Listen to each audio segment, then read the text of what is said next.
Bonjour et bienvenue encore. Aujourd'hui, nous allons plonger dans un sujet fascinant. La psychologie derrière nos dépenses. On va l'aborder en 6 points. Pourquoi dépensons-nous notre argent comme nous le faisons? Est-ce que nos choix sont vraiment rationnels? Allons découvrir ensemble les forces cachées qui guident notre portefeuille. La première raison, les émotions et les dépenses. Les premiers points, dirais-je. Combien de fois avez-vous acheté quelque chose sur un coup de tête? Ces décisions sont souvent motivées par des émotions.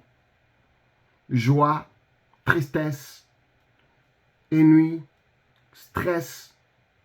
Nous avons tendance à nous récompenser avec des achats après une longue journée ou pour célébrer une réussite. La raison numéro 2, la peur de manquer, ou en abrégé qu'on appelle FOMO. C'est la peur de manquer qui nous pousse à acheter pour ne pas rater une occasion, une offre limitée ou simplement poursuivre une tendance. Vous savez, on a tous quelqu'un qui va toujours nous dire « Écoute, c'est en promotion, c'est en promotion. » Oui, c'est en promotion, mais est-ce que tu en as vraiment besoin? Est-ce que si ce n'était pas en promotion, tu allais acheter? Donc, tu n'as pas besoin. Oui, mais tu n'as pas besoin d'acheter parce que c'est en promotion. Même si c'était vrai. La plupart du temps, c'est des fausses promotions. Mais même si c'était vrai, tu n'as pas besoin de la chose simplement parce que c'est en promotion. Donc ça, c'est une raison. La raison numéro 3, c'est ce qu'on appelle l'effet d'ancrage.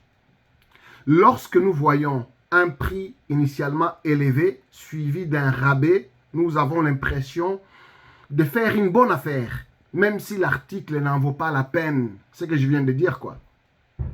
Souvent, ça joue dans la psychologie, dans mon cas à moi, de ma femme. Donc, sur base de cette expérience, je pourrais dire, dans la psychologie des femmes, je vais généraliser. Parce que c'est en promotion, c'est en promotion, c'est en promotion. Mais tu n'as pas besoin parce que c'est en promotion. Si tu avais réellement besoin, même si ce n'était pas en promotion, tu allais l'acheter.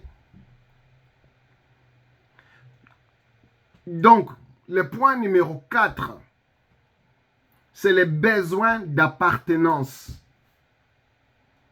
Voilà, nous achetons parfois des choses pour nous intégrer dans un groupe ou une communauté. Pensez-vous aux vêtements de marque ou aux derniers gadgets technologiques. Les gens qui vont faire des files pour acheter un iPhone. La majorité des gens ne savent même pas pourquoi ils achètent un iPhone, mais simplement parce que il y a un groupe de gens qui l'ont et ils ont créé une sorte de communauté et on veut les ressembler parce que c'est cool. Il peut y avoir des gens voilà, qui aiment s'habiller seulement en des griffes, les Louis Vuitton, les Gucci, les machins, et ils vont acheter simplement pour... Ce n'est pas parce qu'ils en ont besoin, ce n'est pas parce qu'ils ont les moyens, c'est parce que simplement ils veulent, ils croient qu'en achetant comme ça, ils vont intégrer un groupe. Ce qu'on appelle les besoins d'appartenance. La 5e raison psychologique derrière nos dépenses, le marketing nous fait souvent croire que nous avons besoin de quelque chose, même si ce n'est pas le cas.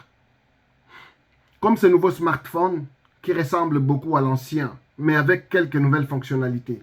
Vous avez un iPhone 13 versus un iPhone 14. Vous savez vous-même déjà que c'est simplement la version qui a changé, ou vraiment des changements minimes, mais vous êtes prêt à jeter l'ancien pour vous acheter, vous dépensez 2000 $ pour acheter le nouveau. Les 2000 $ que vous n'en avez pas forcément. Donc, ça, c'est l'illusion du besoin que le marketing crée. Et les gens qui font le marketing ont compris.